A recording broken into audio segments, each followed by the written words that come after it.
Dental care multi speciality and implant centre doctor Salim Malik की जानिब से रोजाना मुफ्त चेकअप। टाइमिंग्स सुबह 10 बजे तक रात 9 बजे तक और इतवार के दिन भी खुला रहेगा। बामुकाम क्लॉक टावर बिसाइड रहमत मस्जिद HR complex first floor SBI main branch road महबूब नगर।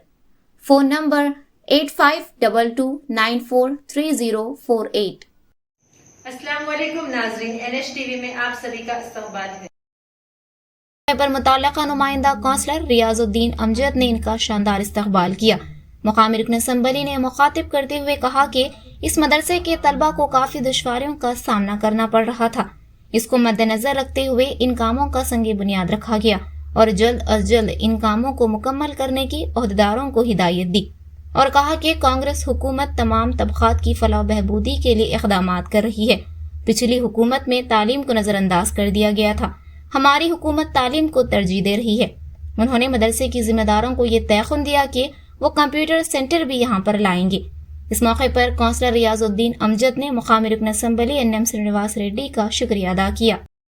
इस मौके पर मोड़ा chairman Laxman Yadav, market committee chairman Anita, municipal chairman Anand Goud, vice chairman Shabbir Ahmed, DCC general secretary Siraj Qadri, town working president Khwaja Azmat Ali, district Congress minority president Mohammed Fayaz, बल्दिया काउंसलर्स ख्वाजा पाशा, राशिद खान, कांग्रेस कायदीन मोहम्मद ताहिर, शकील अहमद, शाह फैसल, मोहम्मद आवेज, रामुलू, मोहम्मद कैसर, मोहम्मद सलीम, मौलाना महमूद, मौलाना महबूबुर रहमान, कलाम गौस, अजीम, हाफिज गयास, रशीद, सोफी अब्दुल रहमान, जाहिद, मोहम्मद सिराज, आमिर खान, अदनान, नईम, मोहम्मद हामिद के अलावा दीगर मौजूद थे।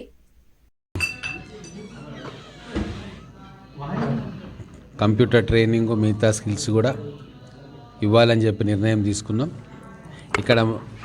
ఇక్కడ ఉన్న ప్రార్థనాలయం పెద్దలందరూ కూడా ఒప్పుకుంటే దీన్ని కూడా ఒక ఎడ్యుకేషన్ సెంటర్గా మార్చుకునే అవకాశం ఉంది.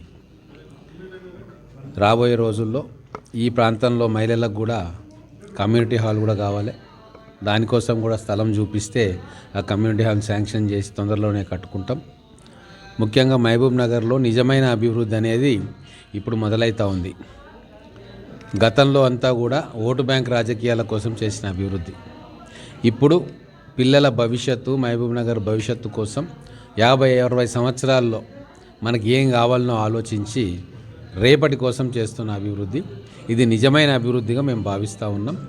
మహబూబ్ నగర్ రూపురేఖలను మార్చాలని చెప్పి గౌరవ ముఖ్యమంత్రి గారు ఈ మహబూబ్ నగర్ బిడ్డగా ఎన్నో ఆలోచనలు చేస్తూ ఉన్నారు. ఆ ఆలోచనలకు అనుగుణంగా మేము కూడా మహబూబ్ నగర్ పట్టణంలో ఇంకా అనేక సౌకర్యాలు తీసుకురావాలని చెప్పి ఆలోచిస్తూ ఉన్నాం. కేవలం 1 సంవత్సరం గడిచింది, ఇంకా 4 సంవత్సరాలు ఉంది. ఈ 1 సంవత్సరంలో భవిష్యత్తులో ఏమేమి కార్యక్రమాలు చేయాలని చెప్పి ఒక ఫౌండేషన్ వేసుకున్నాం. రాబోయే రోజుల్లో నిధులను కూడా తీసుకొచ్చుకొని కొత్త ప్రాజెక్టులను టేకప్ చేసి పూర్తిగా మా టర్మ్ అయిపోయే వరకు మహబూబ్ నగర్లో నిజమైన అభివృద్ధి అంటే ఏందో మా ప్రభుత్వం చేసి చూపిస్తుంది. हमारे चैनल को लाइक कीजिए, शेयर कीजिए और सब्सक्राइब करना ना भूलिए।